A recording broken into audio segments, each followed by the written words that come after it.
All right, let's talk about the Liberty Bowl. Memphis will be playing the AutoZone Liberty Bowl. Come on. Liberty Bowl. I want to hear from my folks over at the AutoZone. I know. It's the AutoZone Liberty Bowl. Come on now. I got you. Played at Simmons Bank Liberty Stadium. Yeah, I can't say that. Not one time have I said that right. The 65th AutoZone Liberty Bowl at Simmons Bank Liberty Stadium. Go. You're a pro. Good job. Okay. I'm not saying that. Against Iowa State, rematch of 2017. My last year, buddy. Gabe's last game. Do you remember the illegal man downfield, guys? Do you remember it? It was me. Phil Mayhew had a touchdown. I was downfield. I'll admit it. Apologies. Although it's not my fault. When Mike Norvell says, if the DN stunts outside, cruise up to the safety. Well, the DN stunts outside, you cruise up to the safety, by God. That's what happened.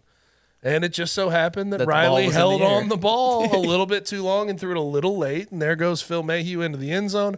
I'm looking at the ref, and I'm like trying to avoid eye contact. Didn't help. Didn't help. He called it. It was a touchdown called back. Correct me if I'm wrong. Run pass option's hard for a lineman, though. Oh, I know. Correct me if I'm wrong, though. The number one receiver for Iowa State that year, Alan Lazard. That's what I thought. Yep. And did they have Hakeem Butler then also? They had Hakeem Butler too. That's what I thought. But you know who the guy was. Alan Lazard. David Montgomery. Oh yeah, no. David Montgomery was receivers. the who? But David Montgomery was a dude. Yeah, he was a monster. Monster. Help me understand, why is it? What's the advantage given or taken by a team when an offensive lineman is downfield?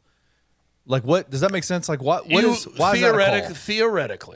Theoretically, and this not every time that an illegal man downfield is called is this the case. I'd say rarely this is the case. Yeah. But the thought process would be, if I'm upfield, 5 to 8 yards blocking a DB, I'm taking him out of his defensive back responsibilities on a pass. Yeah. So that would be an unfair advantage for the offense. That makes sense. But that's not how it works. No, it's usually you're 3 yards downfield. Right. No matter what's happening, you may not be affecting the play at all. But if that wasn't a rule, and then I also think this: if it wasn't a rule, you would block everything like a run and make all these linebackers and safeties step up at an unreasonable amount, and you'd just dump it over top of them.